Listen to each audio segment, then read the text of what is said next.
So one of the five pillars of ikigai is starting small.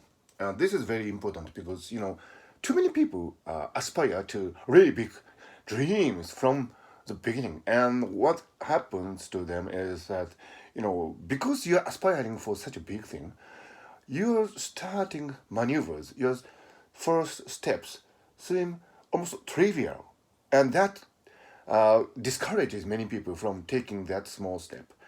But in reality, anything which can materialize in a really, really huge way and in a really big way, in a big splash, they start from really small things. Ask any inventor or founder of startup companies or artists or writers and ask what they experienced as students when they studied their projects. They would say that, well, it started really small. This is actually what happens to many biological processes. For example, you see a really big tree, and hey, this tree is big, magnificent. But the fact is that tree started from really, really tiny seed, and so starting from a really tiny seed is the hallmark of any biological system, and it is so different from mechanical systems like a computer or robot, because they need to be put together by human hands.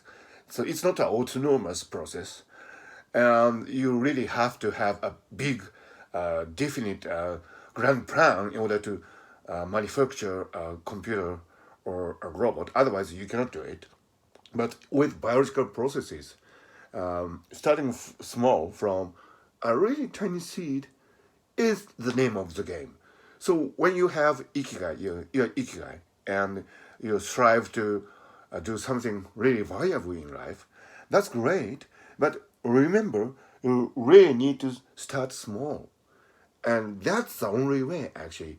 So even if your first steps seem so insignificant, don't be discouraged by their appearances, because it's the only way that biological systems, including us, can make it big.